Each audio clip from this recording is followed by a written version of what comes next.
आज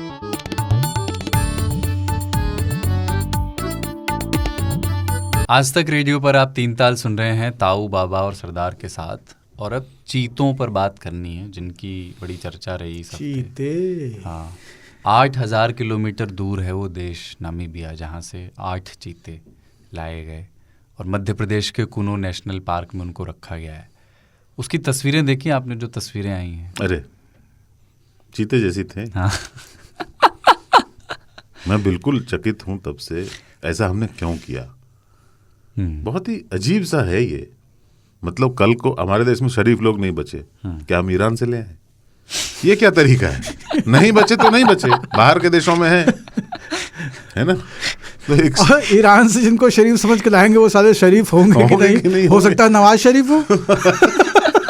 क्या करे। ये कहना कि हमारे देश में चीते थे अब नहीं है, चलिए हम अफ्रीका से ले आते हैं, ये बहुत ही उल्टा सा है और ये नहीं होना चाहिए। ये चीते में ये 8 है ना, मुझे डर है कि ये मर जाएंगे। वहाँ 50-60 तेंदुए हैं उस इलाके में। हाँ, वो ऐसा कंटाप मारेंगे इनको, ये एक बार में उलट जाएंगे। चीते होते हैं शरीफ, म्याऊं म्याऊं करने वाले, बहुत दहाड़ते नहीं है, ऊपर से तो बहुत प्यारे, तेज होते हैं। तेज से क्या होता है?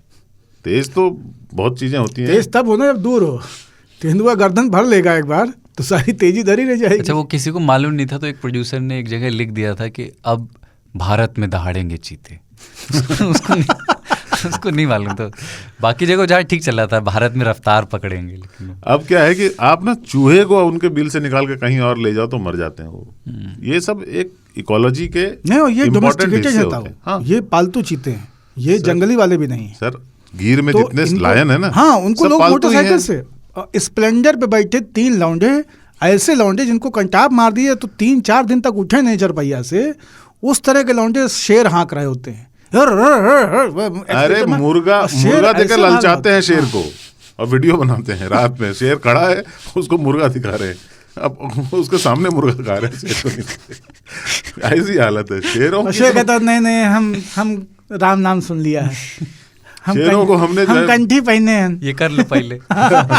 अभी इस देश में क्या है, अभी क्या हुआ, बिश्नोई समाज ने लेटर लिख दिया, चीतल को मत छोड़ो, वो चीतल को खाने मत दो इनको।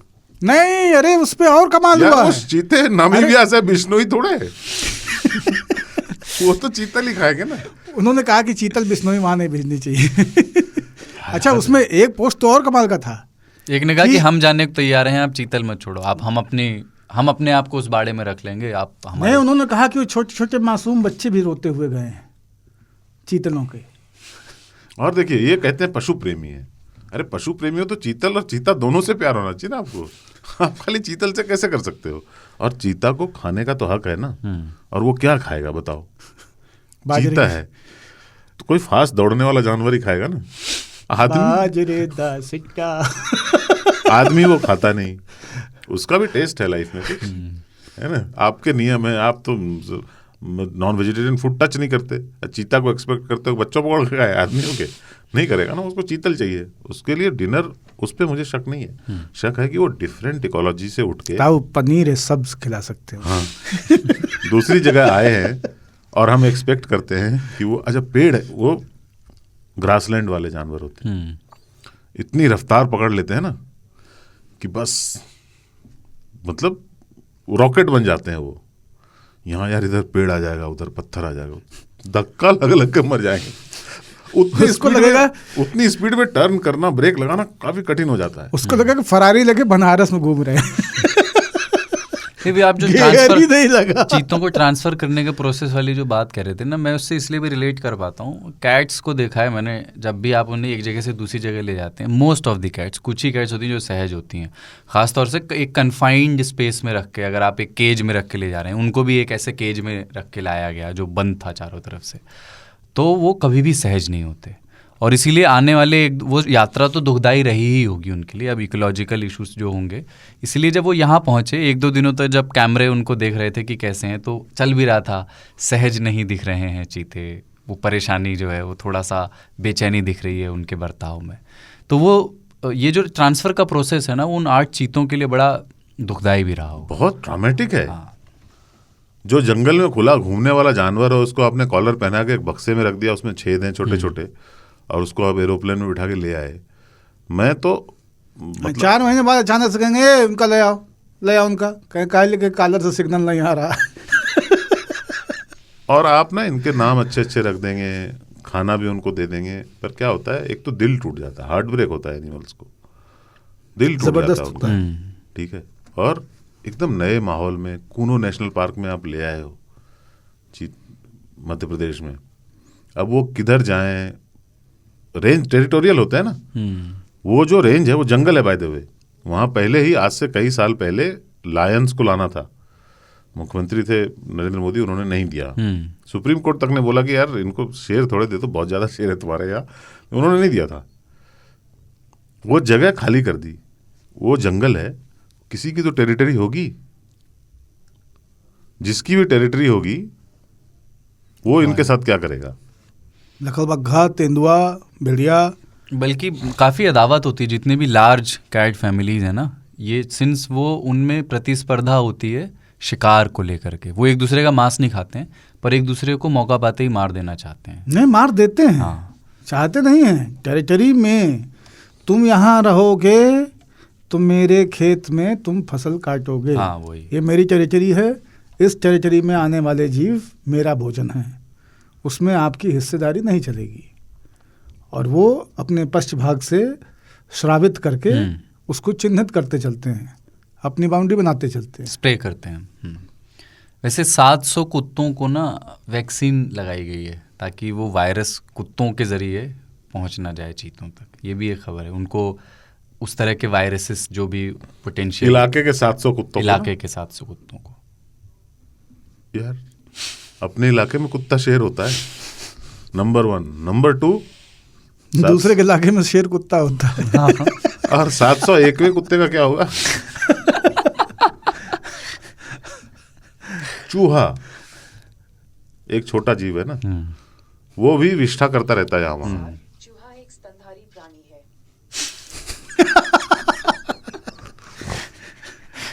है। देखा चूहा गल।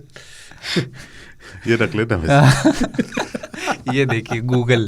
तो बहुत सारे जानवर हैं, आप ये वायरस एंटीवायरस लगा करके ना नहीं रख। दूसरा बात, वो क्या लेकर आए हैं वो हम नहीं जानते। वो नामीबिया से आए हैं, उसके बारे में तो बड़े स्टीरियोटाइप्स हैं ब्लू आइड वाले लोगों के मन में। अच्छा, ये एक मैं ना एक इस तरह के पोस्ट देख रहा था, पता नहीं आप लोगों ने देखे नहीं है, सोशल मीडिया पे इस तरह के पोस्ट थे सरकार समर्थकों के। उन्होंने कहा कि मैं प्रधानमंत्री का हर मामले में साथ देता हूँ, पर मुझे चीतों के यहाँ आगमन से बहुत खुशी नहीं है, क्योंकि ऐसे समय में जब हमारे यहाँ लंपी स्किन डिसीज़ फैली हुई है और गौ माता मर रही है, तब हम खर्च करके चीतों को ला रहे हैं। ये आर्ग्यूमेंट क्या लगता है? अरे खर्चा, यही दिक्कत है ना इस देश में, खर्चा सोचते हैं, खर्चे पे ले आते हैं कि मंदिर बना रहे हो, इतने में स्कूल बन जाता। अरे है पैसा भाई, पैसे का मामला नहीं है, मामला है कि आप क्या कर रहे हो, सही कर रहे हो या गलत। मेरे हिसाब से सरकार जितने काम करती है सभी सही नहीं होते। और ये जो है बाय द वे, इसका दोष मनमोहन सिंह को है। क्रेडिट लेते हैं खाली जयराम रमेश, उनको दोष भी लेना चाहिए। वो क्लेम कर रहे थे ना कि तो हमने पूरा प्रोजेक्ट तो हमने किया है, ये क्रेडिट नरेंद्र मोदी ले रहे हैं, तो इसका दोष मैं उन पे मढ़ता हूँ। ये सब आइडिया ही बहुत बेवकूफ़ाना है कि हमारे देश में ये जंतु नहीं है तो हमको यहाँ ले आना चाहिए। हाँ, जैसे राजीव गांधी बोले आए थे ये इजरायली कीकर बबूल, इंदिरा, हाँ इंदिरा लाइन थी, गांडा बाबल, हाँ, वो लगा दिया कि मार दी इस देश को, हाँ इरोजन रुकेगा सॉइल का, वो इरोड कर दी इस देश का पूरे। गांडा जो है ना पागल को बोलते हैं, पागल बबूल जो है ना वो कुछ और उगने नहीं देता। तो हमने ये सोच करके कि जहाँ कुछ नहीं उगता ये जल्दी उग जाता है, बहुत सेफ सा हरियाली दिखती है पर होती नहीं है, और किसी स्पीसीज को वो जिंदा नहीं रहने देता। इनफैक्ट मतलब वो जंतुओं की आप बात कर रहे हैं जो फ्लोरा एंड फौना, तो इस पौधों में बहुत सारी जगहों पर, जैसे कॉर्बेट में भी मैं गया था तो हमारे जो गाइड साहब थे उन्होंने बताया कि वहाँ 2 चीज़ों ने बहुत समस्या पैदा की हुई है। एक है सागौन, तो सागौन ने, वो भी बाहर से आया हुआ है, वहाँ का नेटिव वो नहीं है। सागौन ने उस समय यहाँ की आर्थिकी को तो बहुत मजबूत किया है ना, बड़ा पैसा उससे आया। हाँ, टिम्बर काट के उसको डाल देते थे नदी में अंग्रेज़ और वो काठ गोदाम में उठा लेते थे। लेकिन अब क्या है कि सागौन ने अपने नीचे की ज़मीन पे कुछ नहीं होने देता है, तो सागौन अभी काटना भी इलीगल है, क्योंकि आप काट के उसकी तस्करी कर सकते हैं, तो काट भी नहीं रहे हैं लोग, और बढ़ रहा है पूरा जंगल, अब सागौन का जंगल हो गया है। ऐसे ही एक झाड़ी जैसी एक बेल होती है जिसपे ऑरेंज कलर के फूल होते हैं, प्लेसेंटा बोलते हैं उसको, महक भी होती है उसमें। तो बोले कि ये भी लगाई और ये भी ऐसे अपने आप फैल गई, और अब ये बीमारी है। इसने हमारे जो नेटिव पेड़ यहाँ के जो होते थे, जो फल और फूल आते थे, जिनके नीचे ऑरेंज फूल की अमरबेल है? नहीं, प्लेसेंटा, पता नहीं हिंदी में क्या कहते हैं, भारतीय नहीं है वो। तो जो भारतीय फल फूल वाले जो वृक्ष होते थे, ऐसा उनका ये कहना था कि वो जानवरों के लिए भी यूजफुल होते थे, कि एक तो वो उससे गिरने वाले फल फूल खा सकते थे, हिरन और जो शाकाहारी। कांग्रेस ग्रास ऐसे ही बाहर से लाई गई थी। हाँ, और कांग्रेस ग्रास के पॉलन से जो है सबसे ज्यादा ब्रोंकाइटिस के मामले हैं। और उसके नीचे भी वो शरण लेते हैं अंधेरे में, लेकिन अब चीता सागौन डर के लग रहा नीचे कोई शरण नहीं ले सकते हैं। उसके पत्ते इस तरह से नहीं होते कि आप वहाँ बैठ करके कोई जानवर सुकून में बैठ सके। ना, उसके नीचे शरण ले सकते हैं कि बारिश हो रही हो तो, अदरवाइज नहीं लेना चाहिए। तो ये है, ये सिर्फ नहीं, जंतुओं आप के एयरपोर्ट पे किसी दूसरे देश से ये नजर रहती है, सोना ले आओ, ड्रग्स ले आओ, चलता है। ये हमेशा डर बना रहता है कि कोई ग्रीन पौधा ना ले आए, कोई छोटा जानवर ना ले आए। ये हमेशा नजर रहती है उनकी। और तस्कर होते हैं, आप किसी देश में चले जाओ, वहाँ पे कोई अच्छा फूल लगा, आप उसको नहीं ला सकते भारत। फल नहीं लाने देते हैं। फ्रूट इंपोर्ट की एक विधि होती है। आप कहीं से कोई फल ले आएंगे, उस फल में कोई बीज होगा, वो यहाँ आएगा तो क्या होगा उसका, ये लोग नहीं जानते। ये जो ट्रांसप्लांटेशन होती है ना, ट्रांसलोकेशन चीज़ों की, वो ठीक नहीं होता है। सब जगह पे सब चीज़ नहीं लगाना चाहिए। वो गांडा बावल ने जो है देश में बहुत नुकसान पहुंचाया है।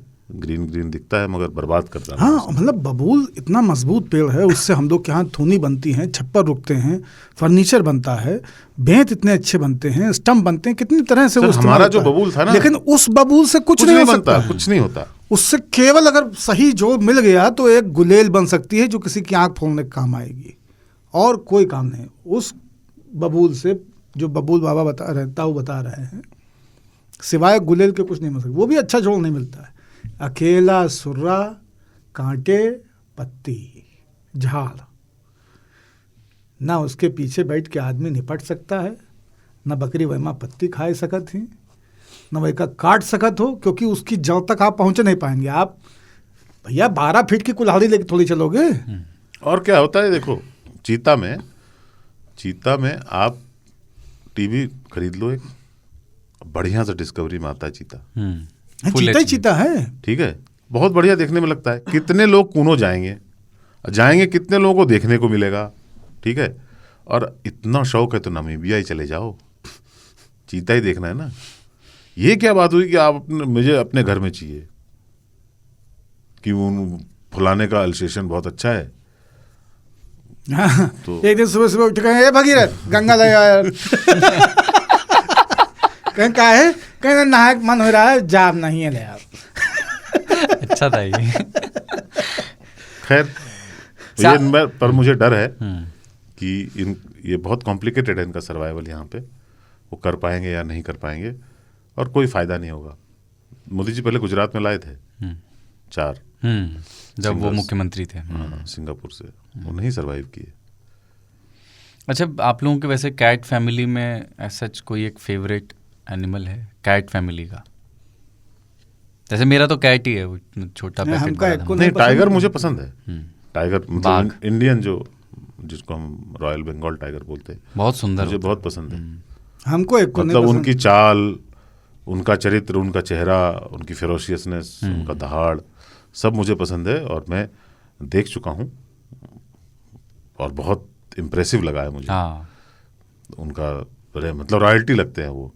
बट अगर नहीं होते इंडिया में तो कहीं और जाके देखते। हमको केवल वो दाढ़ी वाला, गर्दन भरी बालों वाली लायन, जो लायन है वो पसंद है। देख के लगता है कोनो बाबा सामने से आ रहे हैं, और पहने भी रहता है गेरुआ। हाँ, बाबा को दाढ़ी वाले बाबा पसंद है ना, दाढ़ी है और गेरुआ पहने तो लगता है भगत आदमी है, ठीक है, मनई जैसे। हालांकि वो काम नहीं करता कुछ भी। जो उसकी मेहरारू होती है ना, आलसी होते हैं, वो बड़ी मुंडिन लगती है। लगता है कि इनके एक ठे कपड़ा पहनाने की जरूरत है। शिकार भी मेहरारू करती है। हाँ, शिकार मेहरारू करती है, बड़ी मुंडा ही लगती है। ये सिर्फ खाते हैं बैठ ना, क्योंकि 2 गोल गोल कान निकले रहा तो बाकी देह में कुछ पता नहीं चला था शेरनी के, है ना। और दूसरे बच्चे उनके बड़े खूबसूरत होते हैं। बाकी जितने टिपर बिग्गी पूरी कौम है ना जितनी बिल्लियों की, आपने कोई इंटरेस्ट नहीं। अपन हमेशा से गज प्रेमी रहे हैं। हाथी सबका साथी, सबसे बढ़िया मतवाला होता है ना वो भी।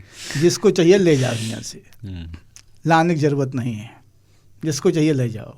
तो लार्ज कैट्स के बारे में ये चर्चा यहीं तक। आपको इसमें जो भी जोड़ना हो आप हमें चिट्ठियाँ भेजिए radio@aajtak.com पर। मैं स्मॉल कैट्स का प्रेमी हूँ।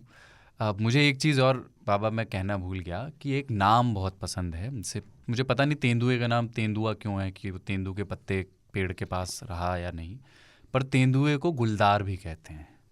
तो गुलदार मुझे बहुत खूबसूरत नाम लगता है क्योंकि गुल के धब्बे उसके शरीर पर होते हैं। तो गुलदार तो वो पसंद है ही। चलो गुलदार चलो। और मुझे ना एक मुहावरा ऐसे बड़ी तकलीफ है उसमें जो बिल्लियों से निकला है कि खिसियानी बिल्ली खंबा नोचे। वो ट्रेट है, वो किसी भी पेड़ को भी नोचता है शेर, और वो स्क्रैच करते हैं। वो एक तरह से उनकी सफाई, नाखूनों को साफ करने का तरह, शार्प करने का। हाँ, शार्प घिसना, क्योंकि नाखून अगर लंबे हो गए तो वो उन्हीं को तकलीफ देने लग जाएंगे। हाँ, वो ऑलरेडी कर्व्ड नेल होते हैं उनके, ऑलमोस्ट 250 डिग्री सेंटीग्रेड तक। अगर वो ज़्यादा घूमेंगे तो 360 हो जाएंगे, उन्हीं को खाने लगेंगे।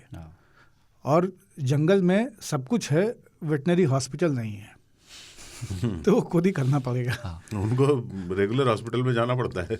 और सारे जानवर जानते हैं कि रामदेव जी एक बहुत बढ़िया योगाचार्य हैं, वो सब जानते हैं कि करने से होता है, और नाखून खास करके करने से ही होता है।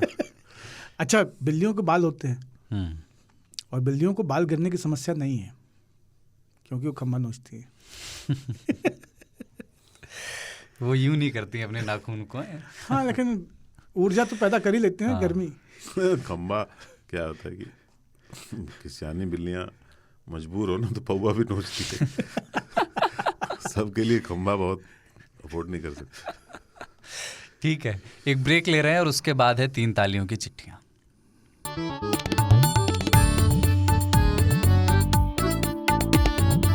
आज तक रेडियो पर आप 3 ताल सुन रहे हैं ताऊ, बाबा और सरदार के साथ, और अब चिट्ठियों का वक्त है न्योता वाले श्रोता में। पहली चिट्ठी इन्होंने जैसा लिखा है मैं वैसा ही पढ़ रहा हूँ। अपर्णा तिवारी, लाइब्रेरी, उत्तर प्रदेश। मेरा योगी जी को प्रस्ताव है, बदल ही दो। बाबा ताऊ और शायद इसी बहाने सोनिया हार जाए। बाबा ताऊ और कुलदीप सरदार को नमस्कार। मैं अपर्णा लालगंज रायबरेली की रहने वाली हूँ, दिल्ली में रहती हूँ, और ताऊ की तरह थप्पड़ का जवाब थप्पड़ से ना देकर हत्या ही कर दूंगी वाले पंथ की अनुयायी हूँ। आनंद मार्गी ये सब। बाबा नाम केवलम। 3 ताल के पहले तक कुलदीप सरदार को मैं उनके काम से जानती थी, और बाबा को जानने को लेकर एक किस्सा है। आज से 8 साल पहले जब मैं लालगंज से रामजस कॉलेज पढ़ने आई तो कॉलेज में अक्सर कुछ ना कुछ होता रहता देखती सुनती थी। एक दिन नोटिस बोर्ड पर एक पोस्टर देखा। हिस्ट्री डिपार्टमेंट अवध और अवधि पर कुछ चर्चा करा रहा था। अंग्रेजी ठीक करने और उस माहौल में फिट होने की होड़ में उस वक्त सब सेमिनार और टॉक्स हम अटेंड करते थे, तो उधर भी पहुंच लिए। बाबा को हमने पहली बार वहाँ सुना। मुकुल मांगलिक ने वो आयोजित किया था रामजस में। उसमें सलीम किदवई और सईद नकवी, हम और एक महिला जर्नलिस्ट हैं, वो भी लखनऊ की हैं, देखिए बताइए नाम नहीं याद रहता, और सन्ने नकवी भी थे। तो बाबा को हमने वहाँ पहली बार सुना और हम एकदम इम्प्रेस्ड कि यार कोई रायबरेली का आदमी इतने एलीट माहौल में आकर मेरी भाषा, मेरे क्षेत्र, मेरे लोगों पर बात कर रहा है। एकदम फ़ैन वाला मामला हो गया, और तब से हम बाबा को जानते हैं और सोशल मीडिया पर फॉलो करते आए हैं। 3 ताल को लेके मामला ऐसा रहा कि मैं 3 ताल की नशेड़ी तो नहीं रही, पर मैंने पॉडकास्ट के नाम पर अगर कुछ सुना तो वो 3 ताल ही था। और उसका बहुत बड़ा कारण बाबा रहे, क्योंकि वो लौट लौट के हमको अपनी अम्मा की भाषा, अपने गांव घर जवार की बोली और किस्सों तक पहुंचाते रहे। हमको याद भी नहीं कि हमने आखिरी बार कब बोला था कि तुमरे काहे चुन्ना काट रहे हैं, पर बाबा को सुने तो एकदम क्लिक कर गया कि यार या तो हम हर आए गए अपे दिन घर में, कि यार ये तो हम तुम बोला करो, कौन लोग चुनना काटे तो काटे दो। और इसीलिए हमारा 3 ताल से ख़ास जुड़ाव रहा, क्योंकि ये जो वाक्य था हमने आए दिन अपने घर में सुना है। खैर, जब सोशल मीडिया पर 100वें एपिसोड का ट्रेलर देखा तो लगा कि जाना चाहिए, पर कमबख्ते डेडलाइन ने न जाने दिया। तो सोचा कि जब आएगा ऑनलाइन तो सुन लिया जाएगा। तो एपिसोड जिस दिन यूट्यूब पर आया, हम ऑफिस से लौटे थे और देखना शुरू किए। देखते देखते ही खाना गर्म किए और खाते खाते ही देखते रहे। अगर हमको ठीक से याद है तो घड़ी पर एक बार नज़र पड़ी थी और 9 बजे थे। और जब हम अपने बाबा की श्राद्ध का खाना खा रहे थे और पाणिनी बाबा की मन्ना पेड़ा और तेरही, उसी वक्त पाणिनी बाबा मन्ना पेड़ा और तेरही भोज की कहानी सुना रहे थे। खा के थाली किनारे कर दी गई। बाबा, ताऊ और सरदार की ज्ञान गंगा बहती रही और हम गोते लगाते रहे। रात 10:40 पर भाई का फ़ोन आया तो ज्ञान गंगा में विघ्न पड़ा और लगा कि घर में कुछ अजीब सी महक आ रही है। बात करते करते किचन में पहुंचे तो पता चला कि गैस का बड़ा बर्नर पिछले 1 घंटे 40 मिनट या उससे भी ज़्यादा से सिम पर खुला रह गया था। बेसिकली मैं अपने अनु मलिक उर्फ आग लगा दिया मूवमेंट से बस कुछ ही मिनट दूर थी। और ये फ़ोन ना आता तो किसी की कदुआ पूड़ी और चटनी का जुगाड़ हो जाता। और क्या पता बिजार खबर में किसी दिन पढ़ा जा रहा होता कि सिलेंडर से लगी घर में आग, उस दौरान युवती सुन रही थी 3 ताल। हालांकि गनीमत है कि ऐसा कुछ नहीं हुआ और हम सही सलामत बच गए। और इसलिए लगा कि 100वें एपिसोड में मेरे हिस्से की उपस्थिति चिट्ठी के बहाने ही सही पर दर्ज करा दी जाती। बाकी बातें कभी दूसरी चिट्ठी में। 3 ताल की रौनक ऐसे ही बनी रहे। जय हो। और बाबा, इसीलिए हम कहते हैं कि 3 ताल किचन में सुना कीजिए। कई बार हम कहे हैं 3 ताल सुनने की सही जगह किचन है। फ़ोन को किचन में चार्जिंग पे लगाइए, 3 ताल चालू कर दीजिए और कान में टुनटुनवा पहन के अपना घर भर में घूम घूम के सुनते रहिए। लेकिन फ़ोन देखने के लिए आप कि बीच बीच में व्हाट्सएप पे क्या आया है वापस आते रहेंगे। आखिरी लाइन है। और बाबा, मन्ना के पेड़ा बढ़िया तो होती हैं, लेकिन बगल के जिला फतेहपुर माँ मलवा के मोहन पेड़ा और शानदार होते। बहुत खाए हैं हम और ताऊ हमारे लिए हर बार लेके आते हैं। ये जब भी उधर से लौटते हैं तो ताऊ 1 डिब्बा 2 डिब्बा उधर से बांधे लाते हैं और कुलदीपों को हम खवाएं। हाँ। अपर्णा तिवारी, निवासी तहसील लालगंज, जिला लाइब्रेरी, पिन कोड 229206। वाह, बड़ी सुंदर, बड़ी मजाहिया तरह की चिट्ठी। नहीं, बहुत बढ़िया। नहीं, बच्ची सुरक्षित रहा तू। हाँ, कुंजा सिम और सिम पे खुला छोड़ देना, बहुत गड़बड़ है। संजय बिष्ट की नवेदा से चिट्ठी, नवेदा ही लिखा है इन्होंने। ताऊ बाबा सरदार को जय हो जय हो जय हो। बलिया के बागी अंकित द्विवेदी ने एक दिन मेरा मोबाइल फ़ोन लिया, गूगल पॉडकास्ट डाउनलोड किया और 3 ताल पकड़ा दिया। तब से लेकर अब तक मैं लगातार सुन रहा हूँ। जब जब सुनता हूँ तो लगता है कि ज्ञान की दुनिया में मैं कितना छोटा प्यादा हूँ। आज से 100-200 साल बाद बाबा को लोग एंशियंट गूगल कहेंगे, ताऊ को एंशियंट विटी और सरदार को एंशियंट मीडिएटर। आप तीनों के अंदाज का मुरीद हूँ। मेरा नाम संजय बिष्ट है, पहाड़ों से हूँ, लेकिन रोज़ी रोटी के लिए दिल्ली, गाज़ियाबाद, नवेदा में बसा हूँ। 2002 में जब यहाँ आया था तो लगता था कि पहाड़ों को भूल नहीं पाऊँगा, लेकिन अब इतने साल हो गए हैं कि दिल्ली, गाज़ियाबाद, नोएडा से भी दिल लगी हो गई है। शायद इसे ही एक शहर का आपके आत्मा के अंदर धंस जाना कहते होंगे। मैदानों में आया हर पहाड़ी यही सोचता है कि वो एक दिन अपने पहाड़ वापस लौट जाएगा, लेकिन लौटते सिर्फ 2% ही हैं। मैं भी उन 98% पहाड़ियों जैसा हो गया हूँ। आप तीनों की बातों के बिंब मैदानों के होते हैं, लेकिन मैं इन बिंबों को अपने पहाड़ों से जोड़ लेता हूँ और कल्पना करता हूँ कि सुख भले ही एक ना हो, लेकिन दुख एक जैसे होते हैं। मैं मीडिया में हूँ। मीडिया वालों को लगता था कि न उनसे अच्छा कोई लिख सकता है, न पढ़ सकता है, लेकिन इस भुलावे को सोशल मीडिया बहुत पहले ही खंड खंड कर चुका है। और अब 3 ताल के श्रोताओं की चिट्ठियाँ उस सोच के भग्नावशेषों पर रोड रोलर चला रही हैं। 101वें एपिसोड में आपने पंक्चुअलिटी की बात की थी। इससे जुड़ा एक किस्सा मुझे याद आ रहा है। मेरे कॉलेज के दिनों की बात है। मैं तब भी समय का पाबंद था और आज भी, लेकिन मेरा एक जिगरी दोस्त लेट लतीफ़ी का ताज महल था। एक बार एक टूर पे जाना था तो मैं सुबह सुबह उसके घर पहुंचा, लेकिन वो सो रहा था।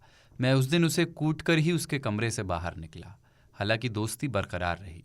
मेरा ये दोस्त लेट लतीफ़ी के लिए इतना बदनाम था कि सभी लोग कहते थे कि ज़िंदगी में कुछ कर नहीं पाएगा, एक दिन बर्बाद हो जाएगा। लेकिन आज 2 दशक से भी ज़्यादा का समय हो गया है, वो हमारे ग्रुप में सबसे अव्वल निकला और आज हम सब लोगों से कई प्रकाश वर्ष आगे है। यानी आप कह सकते हैं कि the ant and the grass hopper वाली कहानी मेरी ज़िंदगी से भी गुजरी है। कुछ एपिसोड पहले आपने नंगेपन पर भी बात की थी, इससे जुड़ा भी एक किस्सा सुना देता हूँ। कॉलेज के दिनों में एनएसएस के कैंप लगते थे। एनएसएस के एक कैंप में एक लड़का ऐसा भी था जो हर रात नंगा हो जाता था और सिर पर एक कपड़ा लपेट लेता था जिससे कोई उसे पहचान ना पाए। ऐसा करने के बाद वो पूरे कैंप के अंदर दौड़ लगाता था और मुंह से ज़ोरदार आवाज़ निकालता था और फिर गायब हो जाता था। ये देखकर सब लड़कों को भी मज़ा आता था। पहले कुछ दिनों तक तो पता ही नहीं लगा कि सिर ढका हुआ और बदन से नंगा ये लड़का कौन है, लेकिन वो फिल्म तो थी नहीं, थी तो असल ज़िंदगी। भेद खुलना ही था, भेद खुला और नंगा लड़का पकड़ा गया। बहरहाल आज वो लड़का एक बड़ी पार्टी का सम्मानित लीडर बन गया है। सही जगह गया, हाँ। सही जगह गया है। शुरू से रहें। पत्र लंबा हो गया है, इसके लिए माफ़ी भी मांगता हूँ, क्योंकि मीडिया से जुड़े होने के नाते मुझे स्पेस के महत्व का एहसास है। आप तीनों की महफिल ऐसे ही जमती रहे, यही कामना है। संजय बिष्ट, नोएडा। वाह गुरु वाह। संजय भाई आपकी दोनों कहानियां बहुत बहुत थी, जबरदस्त। लेकिन दूसरे ने जो तीर मारा है ना, ये इसके रिकॉर्डिंग बंद होने के बाद भी जारी रहेगी कुछ। देखिए संकट ये है कि अब सारी पार्टियों के लोग जो है वो हाँ। जो सुनते हैं तीन ताल, वो सोच रहे होंगे कि यार हमारा कौन सा नेता है। नहीं, अभी भी जो आप टीवी पे अपीयर होते हैं, मैं गेस मारूंगा। अगली चिट्ठी कटनी मध्य प्रदेश से अरविंद इंगले की है। चिट्ठी क्या, छोटा सा एक मैसेज है। डियर सरदार बाबा और ताऊ, निवेदन है कि हमने देखी है तीन ताल की महकती खुशबू। वीडियो प्लेटफॉर्म पर लाकर इसे इल्ज़ाम न दो, सिर्फ एहसास से ये रूह से महसूस करो। प्यार को प्यार ही रहने दो, कोई नाम न दो। क्या बात, हम एकदम अनुमोदन करते हैं इनकी बात का। हाँ, मैं भी। अगली चिट्ठी हस्तलिखित है, ये मेरे हाथ में भी है, उसका एक प्रिंट आउट इन्होंने हाथ से लिख के और फिर हमें उसका फ़ोटो खींच के भेजा है। दिनेश रोहिल्ला, सीकर राजस्थान से। जय हो ताऊ बाबा और भाई सरदार और तीन ताल के संपूर्ण गठबंधन को तहे दिल से सादर प्रणाम। मेरा नाम दिनेश रोहिल्ला है और रहने वाला मैं राजस्थान के शेखावाटी से ज़िला सीकर का हूँ और नौकरी भिवाड़ी क्षेत्र के एक MNC कंपनी में करता हूँ। जब चिट्ठी लिख रहा हूँ तो समय हो रहा है रात के करीब 10:50 और साथ में सुन रहा हूँ तीन ताल का 100वां एपिसोड।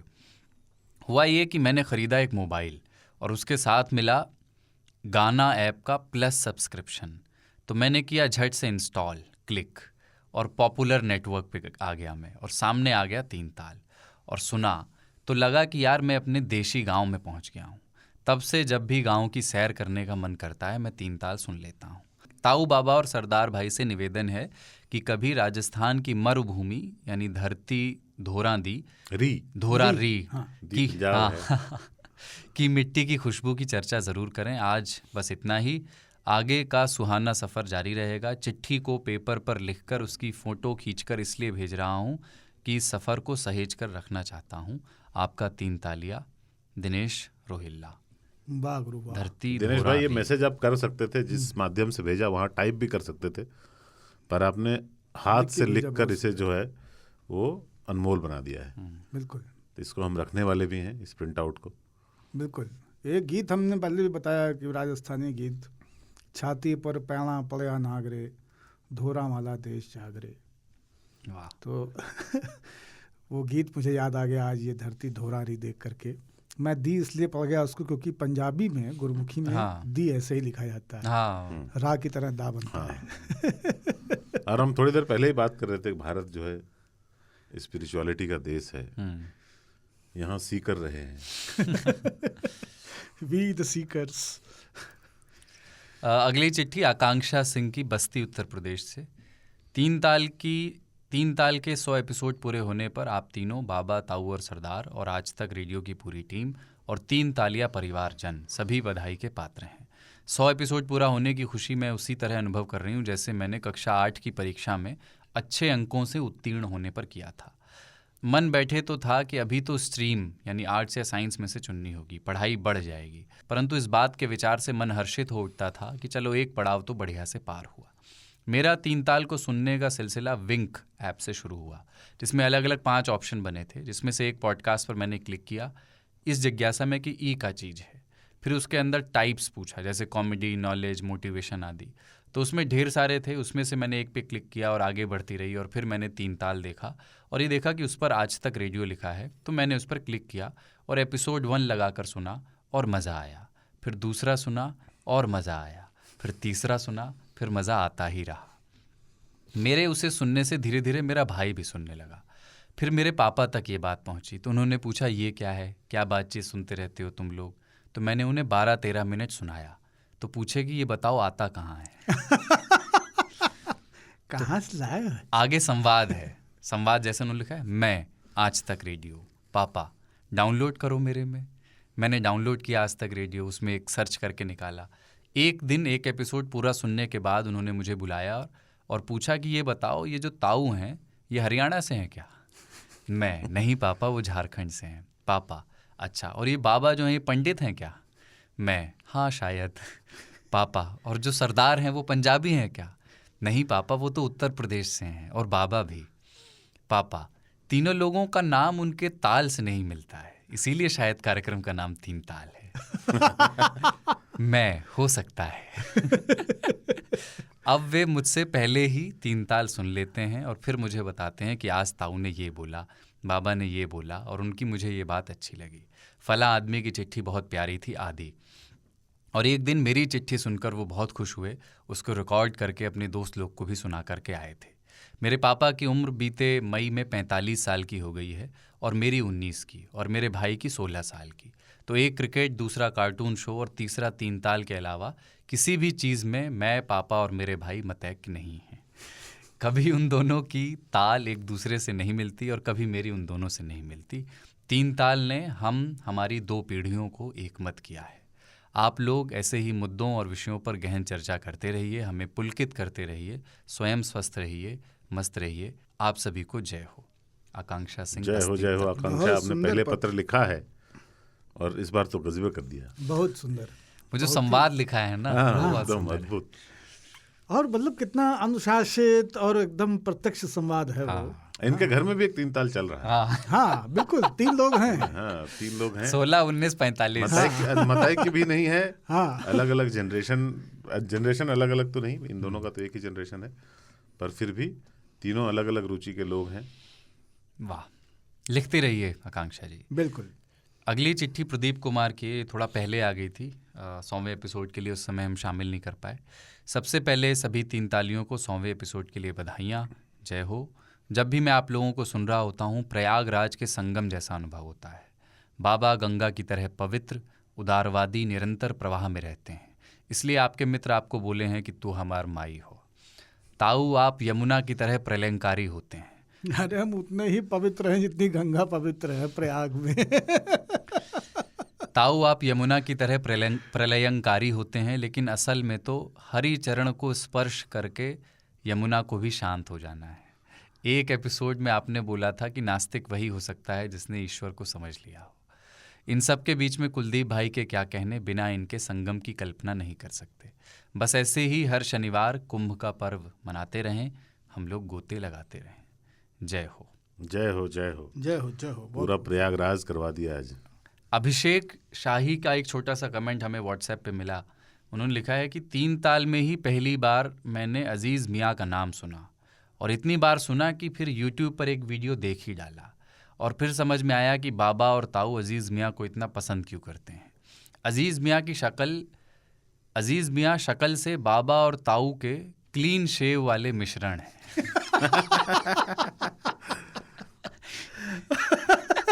बाप रे, बहुत खतरनाक। मेरा रूप और यौवन दोनों जो है ना अजीज मियाँ के जैसा ही है। बाल बाबा जैसे। बाबा के बाल। तौबा मेरी तौबा। अंगूर की बेटी। राघवेंद्र प्रताप की चिट्ठी है बलिया से। अभी इनका जिक्र भी हो रहा था थोड़ी देर पहले जब हम लोग रिकॉर्ड करने से पहले बैठे थे। ताऊ, बाबा और सरदार के साथ पूरे सभी 3 तालियों को जय हो। पिछले 4 दिन से बाबा हम अलग खुशी में हैं। ऑफिस वालों को बोल दिया है कि अब हम उनके कॉफ़ी मग में नहीं, 3 ताल के कॉफ़ी मग में चाय पिएंगे। जिया रजा।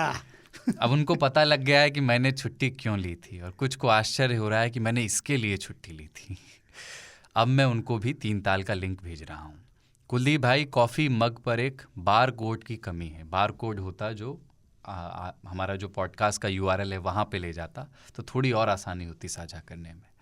पता है, मैंने इंस्टा पर आप लोगों के साथ फ़ोटो लगाई थी तो एक मैसेज आया कि ये तुम्हारे अपने ताऊ हैं क्या? तो मेरा जवाब था कि हाँ, अब तो ये लोग अपने ही हैं। क्या बात। इस बार दिल्ली से आते वक्त ऐसा लग रहा था जैसे घर से दूर जा रहे हों। इस स्नेह के लिए आप तीनों के साथ साथ नितिन भाई, जमशेद भाई, केशव भाई और पूरी आज तक रेडियो की टीम को धन्यवाद। और एक विशेष धन्यवाद प्रिय शुभम भाई को, जिन्होंने पूरे आत्मीय भाव से सभी 3 तालियों को एकत्रित किया और उतने ही आत्मीय भाव से सबका स्वागत किया। उन सभी 3 तालियों को भी धन्यवाद जिन्होंने इस कार्यक्रम में शामिल होने के लिए उत्साहित किया और इसमें और लोगों ने भी शामिल होकर इसको हमेशा के लिए यादगार बना दिया। आप सबके इस स्नेह और प्यार ने इस कार्यक्रम को हमेशा के लिए स्मरणीय बना दिया है। जय हो राघवेंद्र प्रताप, बागी बलिया। वाह राघवेंद्र भाई, आपकी उपस्थिति, आपकी स्नेहमयी भेंटें और स्मृतियाँ सब स्मरणीय हमारे लिए भी हैं, झप्पियाँ भी। बिल्कुल। हाँ, हम तो फोटो भेजेंगे इनको। फोटो जो है लग गया है फ्रेम। अच्छा, हाँ। और आज वो 3 ताल पे जो अपना एक नया इमर्सिव कंटेंट पब्लिश हुआ है उसमें भी तस्वीरें हैं। हाँ, तो वो अपन लिंक व्हाट्सएप वाले ग्रुप में, हाँ, 3 तालियों का जो व्हाट्सएप ग्रुप, आप ट्वीट भी कर दें उसको। हाँ, तो वो है।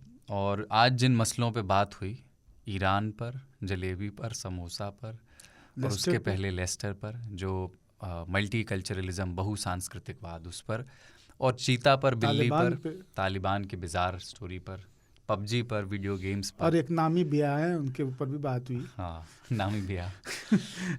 तो इन पर आप अपने तजुर्बे, अपने संस्मरण, अपने किस्से भेजिए। गए नहीं हैं तो क्या हुआ, सोचते जो हैं वही लिख दीजिए।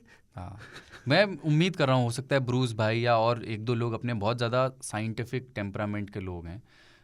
एक शायद टेक्सास से कुमार भी लिखते हैं। हाँ, कोई पेलने वाला है हम लोग। नहीं, मैं उस पर फ्लोरा एंड फौना वाली जो हमने बातचीत की है उस पर एक मैं अच्छी वैज्ञानिक चिट्ठी की उम्मीद कर रहा हूँ। देखते हैं आती है कि नहीं।